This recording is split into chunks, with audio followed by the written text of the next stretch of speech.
এবং এই আজহাটাকে যেন আমরা এমনভাবে উদযাপন করতে পারি যার মাধ্যমে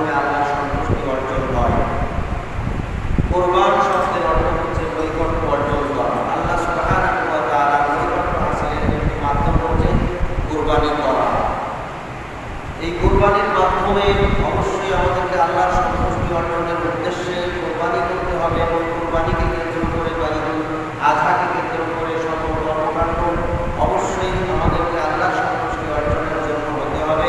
তাহলেই এই কোরবান আমাদের জন্য কল্যাণ হয়ে নিয়ে আসবে। সম্মানিত উপস্থিতি, আল্লাহ সুবহানাহু ওয়া তাআলা আমাদের জন্য কোরবানির বিধান দান করেছেন। তারপর কোরবানি আমাদের জন্য একটা সুন্নাত, একটা রীতি, একটা আদর্শ। সরাসরি আল্লাহ সুবহানাহু ওয়া তাআলা নির্দেশ না হলেও এটি একটি গুরুত্বপূর্ণ ইবাদত, গুরুত্বপূর্ণ শরীয়তের একটি অংশ, যেটা রাসূল সাল্লাল্লাহু আলাইহি ওয়াসাল্লাম আমাদেরকে নির্দেশ দিয়েছেন কোরবানি করার জন্য। এবং তিনি আমাদেরকে, যারা সামর্থ্যবান ব্যক্তি, তাদের জন্য সাবধান এবং সতর্কতামূলক কঠোর বাণী প্রদান করেছেন। আবু হুরায়রা রাদিয়াল্লাহু তাআলা আনহু যে হাদিসটি বর্ণনা করেছেন, সহিহ ইবনে মাজাহ হাদিস, রাসূল সাল্লাল্লাহু আলাইহি ওয়াসাল্লাম বলেছেন, মান কানা লাহু সাআতুন ওয়া লাম ইউদাহি, যে ব্যক্তি সামর্থ্য রাখে কোরবানি করার অথচ কোরবানি করল না, ফালা ইয়াকরাবান্না মুসাল্লানা, সেজন্য আমাদের ঈদগাহের নিকটবর্তী না হয়। অর্থাৎ যারা সামর্থ্যবান ব্যক্তি তারা যেন অবশ্যই কোরবানি করে। কোরবানির উদ্দেশ্য অবশ্যই, মূল উদ্দেশ্য হচ্ছে দারিদ্র বিমোচন করা। সারা বছর যারা মাংস কিনে খেতে পারে না, তাদের ঘরে গোশত পৌঁছে দেওয়া হচ্ছে কোরবানির মূল উদ্দেশ্য। কোরবানির মূল উদ্দেশ্য তো, প্রথম উদ্দেশ্য হয়েছে আল্লাহর নৈকট্য অর্জন করা। কিন্তু আমরা যে কোরবানি করে গোশতটা কি করব, এইটার মূল উদ্দেশ্য হচ্ছে দরিদ্র ব্যক্তিদের মাঝে গোশত বন্টন করা। কারণ এই প্রসঙ্গে রাসূল সাল্লাল্লাহু আলাইহি ওয়াসাল্লাম একটি হাদিস বর্ণনা করেছেন, যে হাদিসের মাধ্যমে আমরা বুঝতে পারি যে কুরবানিটার উদ্দেশ্যটা কি। আনাস ইবনে মালিক রাদিয়াল্লাহু তাআলা আনহু قال قال النبي صلى الله عليه وسلم من ذبح قبل الصلاة।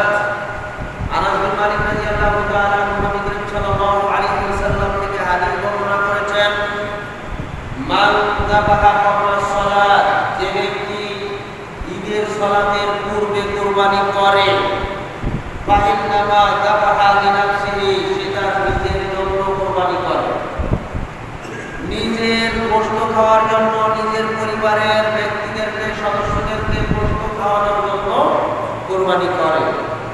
ওয়া মান যাবাহা বা'দা সালাত, আর যে ব্যক্তি ঈদের নামাজের পরে কুরবানি করে, ফাকাদ তাম্মা নুসুকুহু, তাহলে সে তার কুরবানি পূর্ণ করল, অর্থাৎ তার কুরবানি হলো। ওয়া আসাবা সুন্নাতাল মুসলিমিন, এবং সে মুসলিমদের রীতি বা সুন্নতের অনুসরণ করল। তাহলে এই হাদিসের মাধ্যমে বোঝা যায়, আমার পরিবারের লোকদেরকে গোশত খাওয়ানোর উদ্দেশ্যে কুরবানি না, কুরবানি হচ্ছে মূলত দরিদ্র ব্যক্তিদের, অন্য যাদের গোশত আমরা দিয়ে থাকি তাদের উদ্দেশ্যে কুরবানি করা। কারণ যারা সালাতের আগে কুরবানি করলো, তারা নিজের পরিবারের লোকদেরকে গোশত খাওয়ালো, আর যারা সালাতের পরে কুরবানি করলো, তারাই মূলত কুরবানি করলো।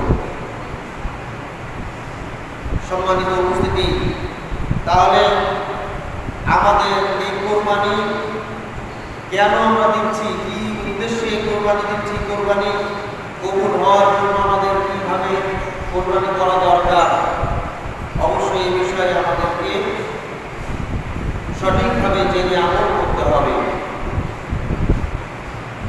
ইতিপূর্বে যত কুরবানি ছিল, কুরবানির বিধান ছিল, যাদের কুরবানিকে জ্বালিয়ে ভস্মীভূত করা হতো, তাদেরটা কবুল হয়েছে বলে সকলেই জানত।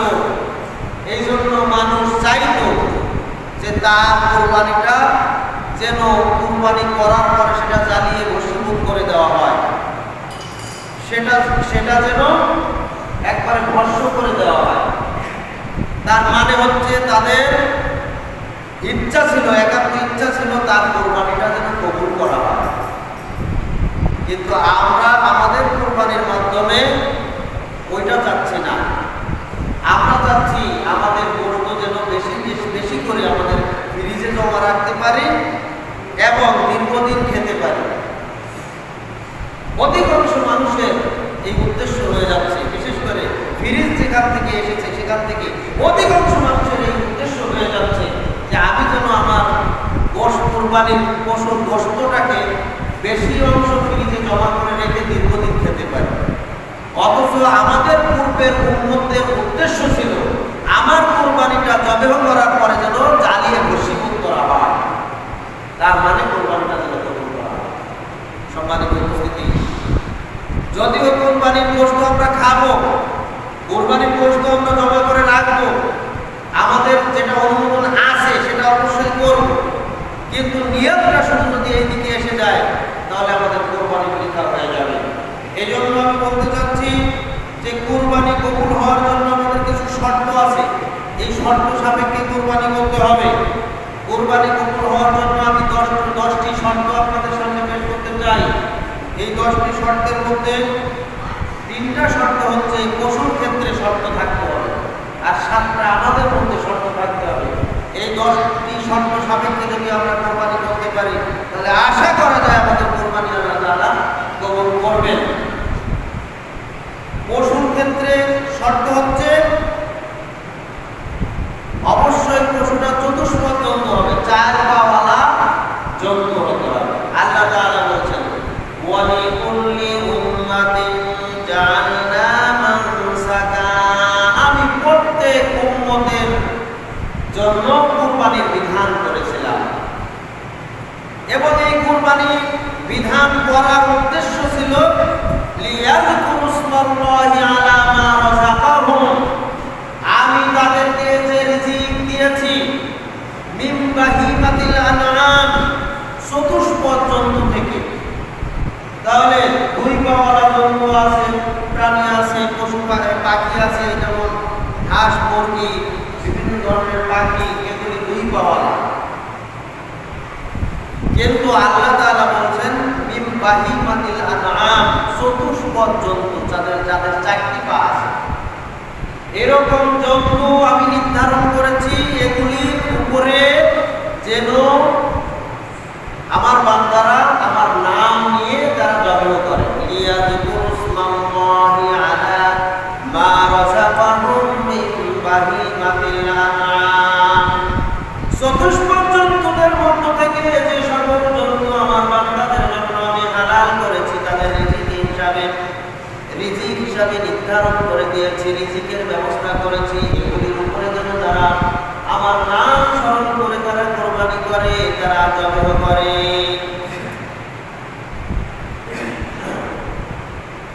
আল্লাহ তাআলা বলেছেন ফাইলাহুম ইলাহুন ওয়াহিদ, সুতরাং তোমরা জেনে রেখো তোমাদের রব, তোমাদের ইলাহ হচ্ছে একমাত্র ইলাহ। ফাইলাহুম ইলাহুন ওয়াহিদুন ফালাহু আসলিমু, তার কাছেই তোমরা আত্মসমর্পণ করো। ওয়াবাশশিরিল মুখবিতিন, এবং আল্লাহর এই বিধানের কাছে যারা আত্মসমর্পণ করতে পেরেছে, বিনীত হতে পেরেছে, তাদের জন্য সুসংবাদ। সম্মানিত উপস্থিতি, কোরবানির মাধ্যমে আমরা এক আল্লাহকে ইলাহ হিসাবে গ্রহণ করার একটা মাধ্যম হিসাবে গ্রহণ করে নিব। কারণ আল্লাহ তাআলা আমাদেরকে শিখিয়েছেন, বল হে নবী আপনি বলে দিন মানুষদেরকে, বা সকল মানুষ যেন এই কথা বলে, ইন্না সলাতি, নিশ্চয়ই আমার সালাত, ওয়া নুসুকি, আমার কুরবানি, ওয়া মাহইয়ায়া, আমার এই জীবন, ওয়া মামাতি, এবং আমার মৃত্যু, আমার যা কিছু আছে, আমার বলে যা কিছু আছে এই সবগুলি, আমার সালাত, আমার কুরবানি, আমার জীবন, আমার মরণ, আমার ধন সম্পদ, আমার সন্তান সন্ততি, এই দুনিয়াতে আমার হিসাবে যা কিছু আছে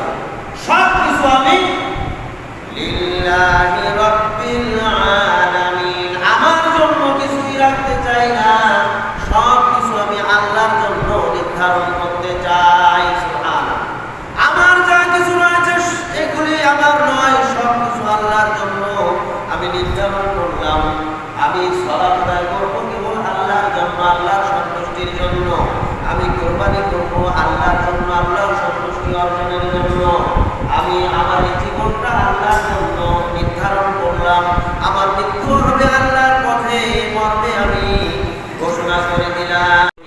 এজন্য কুরবানির একটি অন্যতম শিক্ষা হচ্ছে রবকে, ইলাহকে একমাত্র ইলাহ হিসেবে গ্রহণ করে নিয়ে একমাত্র তার বিধানের কাছে আত্মসমর্পণ করার জন্য একটা শিক্ষা, একটা আল্লাহর সাথে একটা ওয়াদাবদ্ধ হওয়ার নাম হচ্ছে কোরবানি করা।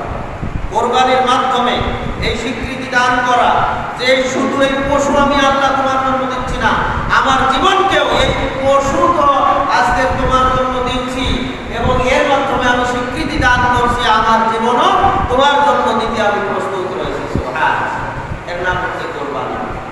সম্মানিত উপস্থিতি, এই জন্য কোরবানির জন্য যে পশু নির্ধারণ করা হয়েছে এই পশু হতে হবে চতুষ্পদ জন্তু, এবং চতুষ্পদ জন্তু সম্পর্কে আল্লাহ সুবহানাহু ওয়া তাআলা আরো বলছেন যে সামানিয়াতা আজওয়াজ, সামানিয়াতা আজওয়াজ, ৮ প্রকার জন্তুকে কুরবানির জন্য নির্ধারণ করা হলো।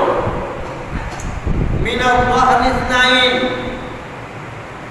মিনাল ওয়াহনি ইসনাইন ওয়া মিনাল মা'জ ইসনাইন, দুইটা হলো ভেড়া বা দুম্বা, এবং 2 প্রকার হচ্ছে ছাগল। 2 প্রকার ভেড়া, 2 প্রকার ছাগল। এর সূরা নামের 143 নম্বর আয়াত এবং 44 নম্বর আয়াতের শুরুতে বলা হয়েছে ওয়া মিনাল ইবিল ইসনাইন, 2 প্রকার হচ্ছে উট, ওয়া মিনাল বাকার ইসনাইন, 2 প্রকার হচ্ছে গরু। এই 8 প্রকার জন্তু অর্থাৎ 4 প্রকার পশুর কথা এখানে উল্লেখ করা হয়েছে। 4 প্রকার নর এবং মাদি। এই নর এবং মাদি, পুরুষ এবং স্ত্রী, নর এবং মাদি, 4 4 8, এই 8 প্রকার জন্তুকে আল্লাহ তাআলা কোরবানির জন্য নির্ধারণ করেছেন। এই আয়াতের ব্যাখ্যায় মুফাসসিরিনে কেরাম ব্যাখ্যা করেছেন যে প্রথম যে কথা বলা হয়েছে দুম্বা এবং ভেড়া, এর অন্তর্ভুক্ত দহনিস নাই, দুম্বা এবং ভেড়া এর অন্তর্ভুক্ত, আর বাকি 3 প্রকার হচ্ছে ছাগল। এই ছাগলের অন্তর্ভুক্ত খাসি। আপনার রুচিতে যদি ধরে তাহলে আপনি পাঠা কোরবানি করতে পারেন, আর যদি খাসি কোরবানি করেন কোনো সমস্যা নাই। অনেকেই আজকের ফতোয়া নিয়ে বলছেন যে খাসি কোরবানি, খাসি নাকি একটা দুধওয়ালা প্রাণী, দুধ বিশিষ্ট প্রাণী, সুতরাং খাসি কোরবানি করা ঠিক নয়, অথবা খাসি কোরবানির চাইতে পাঠা কোরবানি উত্তম, এই ধরনের বিভিন্ন ফতোয়া দিচ্ছে। এই সমস্ত ফতোয়ায় আপনারা বিভ্রান্ত হবেন না। খাসি নিশ্চিন্তে কোরবানি করা যাবে, যদি কেউ পাঠা কোরবানি করতে চায় করবে, এটা হচ্ছে তার রুচির ব্যাপার। রুচি যদি না হয় তাহলে সে খাসি কোরবানি করবে, কারণ এটা হচ্ছে রুচিসম্মত এবং খাসির মাধ্যমে তার দুর্গন্ধ দূর হয়। অতএব খাসি এবং পাঠার মধ্যে কোনো সমস্যা নাই। নর এবং মাদি অর্থাৎ ছাগল, ছাগল এবং ছাগি উভয় কোরবানি করবে 2 প্রকার, এবং উট আর গরু। তবে মহিষের ব্যাপারে যথেষ্ট ইখতিলাফ আছে, এই জন্য মহিষের দিকে আমরা কেউ না যাই। মহিষের দিকে যথেষ্ট ইখতিলাফ আছে। মাযহাবী ফতোয়ায় মহিষ কুরবানি দেওয়ার ফতোয়া দিলেও সালাফগণ মহিষ কুরবানি দেওয়ার ব্যাপারে স্পষ্ট ফতোয়া দিচ্ছেন না। এই জন্য আমরা মহিষ কুরবানির দিকে যাব না। সম্মানিত উপস্থিতি, যদিও কেউ কেউ বলেছেন, 2-1 জন বলেছেন যে এটা গরুরই একটা প্রজাতি, কোরবানি দিলে দেওয়া যায়, তো এই 2-1 জনের কথা আমরা নেব না। আমরা অধিকাংশ জমহুর উলামায়ে কেরাম, জমহুর সালাফগণের ফতোয়া নেব। জমহুর সালাফগণের ফতোয়া হচ্ছে যে মহিষ কোরবানি না দেওয়াটাই উত্তম, আপনি গরুর দিকে যান। সম্মানিত উপস্থিতি, তাহলে এই 8 প্রকার জন্তু এই সম্পর্কে আল্লাহ তাআলা আরো বলছেন ওয়ালানসালনা লাকুম মিনাল আনআমি সামানিয়াতা আজওয়াজ, আমি তোমাদের জন্য দান করেছি 8 প্রকার জন্তু, তোমাদের জন্য নির্ধারণ করেছি 8 প্রকার জন্তু। এই 8 প্রকার জন্তু এটা হচ্ছে মুফাসসিরিনে কেরাম কোরবানির জন্তু হিসাবে নির্ধারণ করেছেন এই সমস্ত আয়াতের আলোকে। অতএব আমরা এই জন্তু এগুলি এইভাবে নির্ধারণ করব। 2 নম্বর শরীয়ত নির্ধারিত বয়স অনুপাতে কোরবানি করা। এ প্রসঙ্গে আন জাবির রাদিয়াল্লাহু তাআলা আনহু قال قال رسول الله صلى الله عليه وسلم জাবির রাদিয়াল্লাহু তাআলা আনহু বলেন রাসূল সাল্লাল্লাহু আলাইহি ওয়াসাল্লাম বলেছেন লা তাযবাহু ইল্লা মুসিন্না, তোমরা যবেহ করো না মুসিন্না ছাড়া। মুসিন্না মানে হচ্ছে এই সকল চতুষ্পদ জন্তুর দাঁত, দুধের দাঁত পড়ে নতুন দাঁত উঠেছে তাদেরকে মুসিন্না বলা হয়। যেই ছাগল বা যেই খাসি, যেই বকরি, যেই ভেড়া বা যেই দুম্বা নতুন দাঁত পড়ে দাঁত গজিয়েছে তাদেরকে মুসিন্না বলা হয়। এই গরু বা উট এদের ক্ষেত্রেও নতুন দাঁত পড়ে পুরনো দাঁত পড়ে নতুন দাঁত গজিয়েছে তাদেরকে মুসিন্না বলা হয়। এবং এ সম্পর্কে দেখা গেছে বা বাস্তবতায় গবেষণা করে দেখা গেছে ভেড়া, দুম্বা এবং ছাগল এগুলি সাধারণত 1 বছর বয়স হলে দ্বিতীয় বছরে পদার্পণ করলে তাদের দাঁত পড়ে যায়, নতুন দাঁত গজায়। আর গরুর ক্ষেত্রে সাধারণত দেখা যায় 2 বছর পার হইলে তাদের পুরনো দাঁত পড়ে নতুন দাঁত গজায়। উটের ক্ষেত্রে এটা আরো একটু বেশি সময় নেয়, 3 বছর। 3 বছর হইলে উটের দাঁত পড়ে আবার দাঁত ওঠে। এই সময় পর্যন্ত এই সময়টাকে বা এই সময়ে নতুন দাঁত গজানোটাকে মুসিন্না বলা হয়। পরে আল্লাহ রাসূল আরেকটি ছাড় আমাদের জন্য দিয়েছেন, ইল্লা আই ইয়াসুল আলাইকুম ফাতাযবাহু জাযাতাম মিনাদ দান, যদি এই মুসিন্না পশু পেতে তোমাদের জন্য কষ্টকর হয়, সমস্যা মনে করো, তাহলে ওই সকল জন্তু কোরবানি করা যাবে যাদের বয়স এই পরিমাণ হয়েছে। তাহলে আমাদের প্রথম টার্গেট থাকবে রাসূল সাল্লাল্লাহু আলাইহি ওয়াসাল্লাম যে কথা বলেছেন মুসিন্নাকে খুঁজে বের করতে হবে দাঁতওয়ালা জন্তু। এই দাঁত বিশিষ্ট জন্তু সর্বোত্তম, এতে কোনো সন্দেহ নাই। আমরা চেষ্টা করলাম, আমরা বিভিন্ন হাটে খুঁজলাম, এলাকায় খুঁজলাম, কিন্তু দাঁতওয়ালা পেলাম না, দাঁতওয়ালা মেলাতে পারলাম না। তারপরে দিয়ে এবার আমি সর্বশেষ অবস্থা, আর সুযোগও নাই, খোঁজারও টাইম নাই, আমার কেনারও সুযোগ নাই। এই সময় আপনি দাঁত বিহীন, তবে শর্ত হচ্ছে ভেড়ার ক্ষেত্রে, দুম্বার ক্ষেত্রে, ছাগলের ক্ষেত্রে অবশ্যই তার বয়স 1 বছর হতে হবে। আর গরুর ক্ষেত্রে বয়স তার 2 বছর হতে হবে। উটের ক্ষেত্রে বয়স 3 বছর হতে হবে। বয়স নিশ্চিত হয়ে সেটাকে আপনি কোরবানির জন্য নির্ধারণ করতে পারেন। এটা হচ্ছে শরীয়ত নির্ধারিত পশুর বয়স।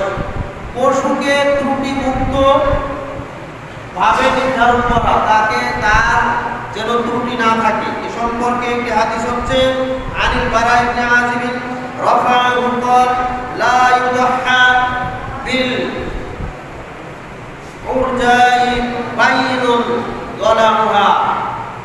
বারা ইবনে আযিব রাদিয়াল্লাহু তাআলা বলেন, তার নিকটে হাদিসটি মারফু সূত্রে বর্ণিত হয়েছে, অর্থাৎ সহিহ সূত্রে বর্ণিত হয়েছে, লা ইউদাহা, কুরবানি করবে না, বিল উরজাই বাইনুন, বিল উরজাই যেটা ঘোড়া পশুকে কোরবানি করবে না, যার পায়ের ত্রুটি আছে, পায়ের ত্রুটিযুক্ত পশুকে কোরবানি করবে না, নির্ধারণ করবে না। বাইনুন যালামুহা, বিশেষ করে যার পায়ের এই ঘোড়াটা ত্রুটিটা স্পষ্ট, সেটাকে কোরবানির জন্য নির্ধারণ করবে না, 1 নাম্বার। 2 নাম্বার হচ্ছে ওয়ালা বিল আওরাই, অন্ধ পশুকে কোরবানির জন্য নির্ধারণ করবে না, যার চোখ অন্ধ, 1 চোখ অথবা 2 চোখ অন্ধ।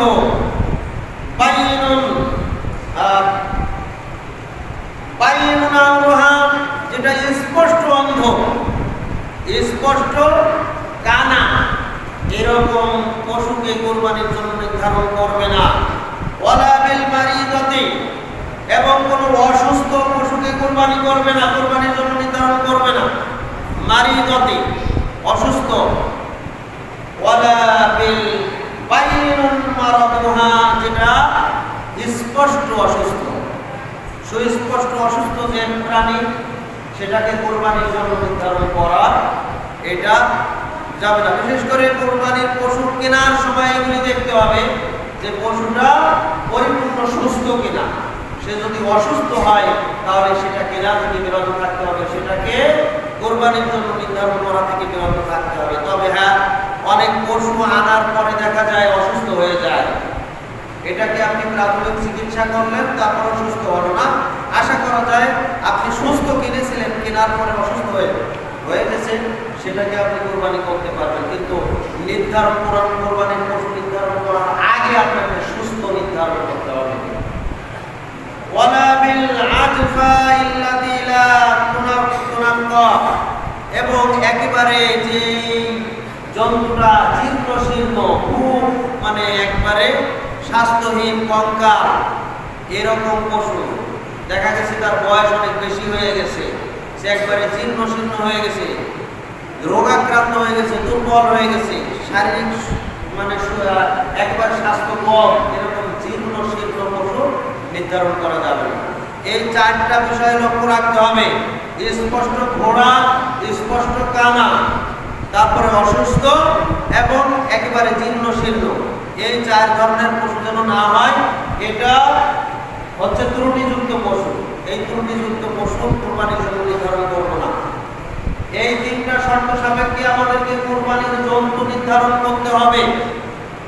আর বাকিগুলি হচ্ছে কোরবানির দাতা যিনি থাকবেন, কোরবানি যিনি দিবেন, তার মধ্যে কিছু শর্ত থাকতে হবে। এই শর্তগুলো সাপেক্ষে আল্লাহ তাআলা কোরবানি কবুল করবেন আশা করা যায়। এক নাম্বার হচ্ছে নিয়াতকে পরিশুদ্ধ হতে হবে, খালেস নিয়াত হতে হবে। যে কথা বলছিলাম, আমার কোরবানি হবে একমাত্র আল্লাহ তাআলার জন্য। সহিহ বুখারীর 1 নম্বর হাদিস, রাসূল সাল্লাল্লাহু আলাইহি ওয়াসাল্লাম বলেছেন, ইন্নামাল আমালু বিন্নিয়াত, নিশ্চয়ই প্রত্যেক আমল নিয়াতের উপরে নির্ভরশীল। আমার অন্তরের খবর আমি জানি এবং আল্লাহ তাআলা জানেন। আল্লাহু আলিমুম বিযাতিস সুদূর, আল্লাহ তাআলা প্রত্যেক ব্যক্তির অন্তরের খবর জানেন, তিনি হচ্ছেন অন্তর্যামী। অতএব প্রত্যেক ব্যক্তির অন্তরের খবর অনুযায়ী তার কোরবানি কবুল হবে। যেই কোরবানির নিয়ত খালেস আছে সেই কোরবানিটাই কবুল হবে। যার নিয়তের মধ্যে গড়বড় আছে, নিয়তের মধ্যে গড়বড় মানে আমি কোরবানি করতেছি, আমার এখন সামর্থ্য কম আছে, এই জন্য শরীকে কোরবানি করবো যাতে গোশ বেশি হয়। শরীকে কোরবানি করবো এই জন্য যে আমার সামর্থ্য কম, তাই এই নিয়ত না করে আমি কোরবানি করছি, গোশ বেশি হবে। অথবা আমি যদি এখন খাসি কোরবানি করি, সে খাসির গোশ সুস্বাদু বেশি হবে না, গরুর গোশ বেশি সুস্বাদু, এই জন্য আমি শরীকে গেলাম। শরীকের বিষয়ে পরে আসতেছি। এইভাবে আমি যদি এখন কোরবানি না করি, সামর্থ্য কম আছে, এই বছরে আমার সামর্থ্য কম আছে, তারপরেও ধার দেনা করে হলেও আমার কোরবানি করতে হবে। কারণ আমি যদি কোরবানি না করি তাহলে আমার আত্মীয় স্বজনেরা আমার নিয়ে সমালোচনা করবে, আমার পাড়া প্রতিবেশীরা আমাকে নিয়ে সমালোচনা করবে। এজন্য তাদের সমালোচনার হাত থেকে বাঁচার জন্য কোরবানি করা।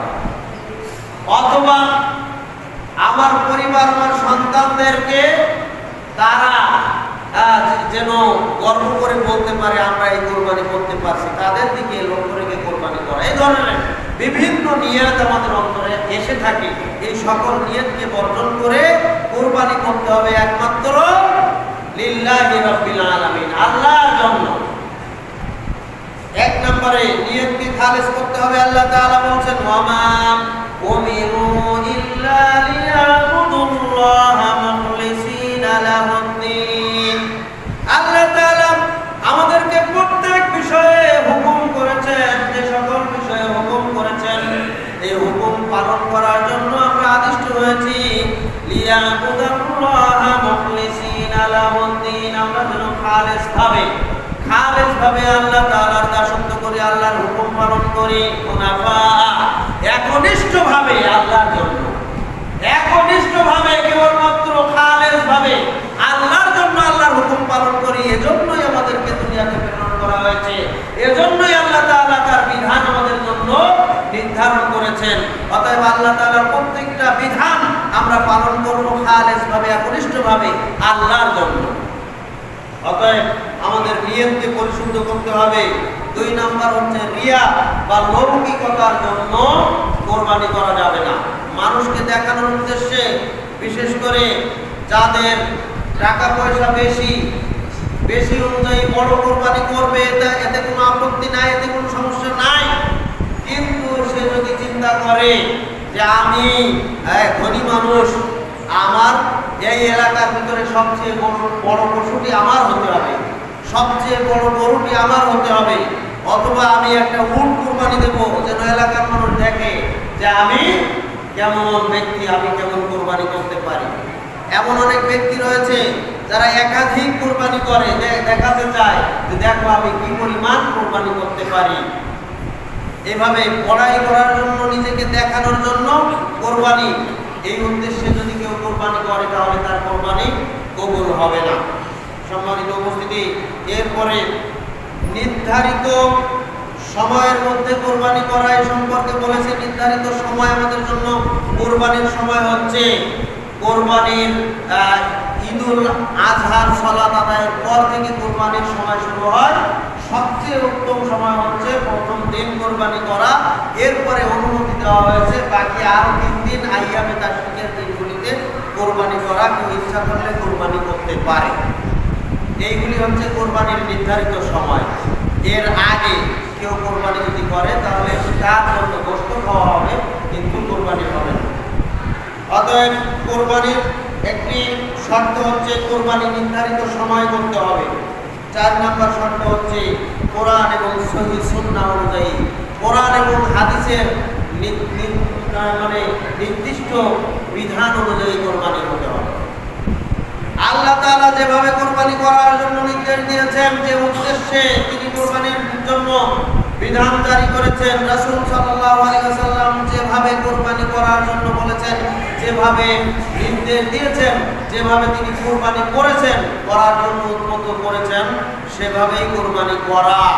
আল্লাহ তাআলা বলেন, ফামান কানা ইয়ারজু লিকা রাব্বিহি ফালইআমাল আমালান সালিহান। যে সকল ব্যক্তিরা আল্লাহর সামনে দণ্ডায়মান হওয়ার ইচ্ছা পোষণ করে, আল্লাহর সামনে দণ্ডায়মান একদিন হতে হবে, এটা নিশ্চিতভাবে যারা বিশ্বাস করে, তাদের উচিত হচ্ছে লিকা রাব্বিহি, এবং আল্লাহর সামনে সাক্ষাৎ, আল্লাহর সঙ্গে তাদের সাক্ষাৎ হবে। এই বিশ্বাস যাদের রয়েছে তাদের উচিত হচ্ছে ফালইআমাল আমালান সালিহান, তারা যেন সৎ আমল করে, তারা যেন সঠিকভাবে ইবাদত করে। ওয়ালা ইউশরিক বিইবাদাতি রাব্বিহি আহাদা, এবং তারা যেন আল্লাহর সাথে কাউকে শরীক স্থাপন না করে। এই ইবাদত করার ক্ষেত্রে একমাত্র আল্লাহর জন্য ইবাদত করে, এবং আমালান সালেহ, সৎ আমল করে। সৎ আমল মানে কোরআন সুন্নাহ অনুযায়ী প্রত্যেকটা আমল করে, কারণ কারো মন গড়া আমল আল্লাহ তাআলা কবুল করবেন না। আয়েশা রাদিয়াল্লাহু তাআলা আনহা বলেন, রাসূল সাল্লাল্লাহু আলাইহি ওয়াসাল্লাম বলেছেন, মান আমিলা আমালান লাইসা আলাইহি আমরুনা ফাহুয়া রাদ্দুন, যে ব্যক্তি এমন আমল করবে যে আমলের ব্যাপারে আমাদের কোনো নির্দেশনা নেই, তার আমল প্রত্যাখ্যাত, তার আমল বাতিল। অতএব প্রত্যেকটা আমল হতে হবে কেবলমাত্র কোরআন সুন্নাহর দেখানো পদ্ধতি অনুযায়ী। 5 নাম্বার হচ্ছে হালাল টাকায় কোরবানি হতে হবে, হালাল উপার্জনের মাধ্যমে কোরবানি হতে হবে।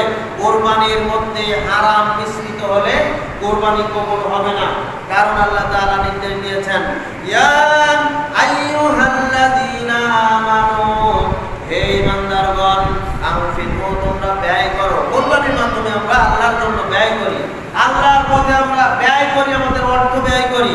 এজন্য আল্লাহ তাআলা বলেন, যত ধরনের ব্যয় আছে এই ব্যয়গুলি তোমরা করবে। আনফিকু মিম্মা রাযাকনা, আনফিকু মিন তাইয়্যিবাতি মা কাসাবতুম, তোমরা যা কিছু উপার্জন করো, অর্জন করো, এই উপার্জন থেকে, এই অর্জন থেকে, তোমাদের এই অর্থ থেকে তাইয়্যিবাত, পবিত্রগুলি আল্লাহর জন্য ব্যয় করো, আল্লাহর পথে ব্যয় করো। পবিত্র অর্থ দিয়ে আমরা কোরবানির পশু ক্রয় করব।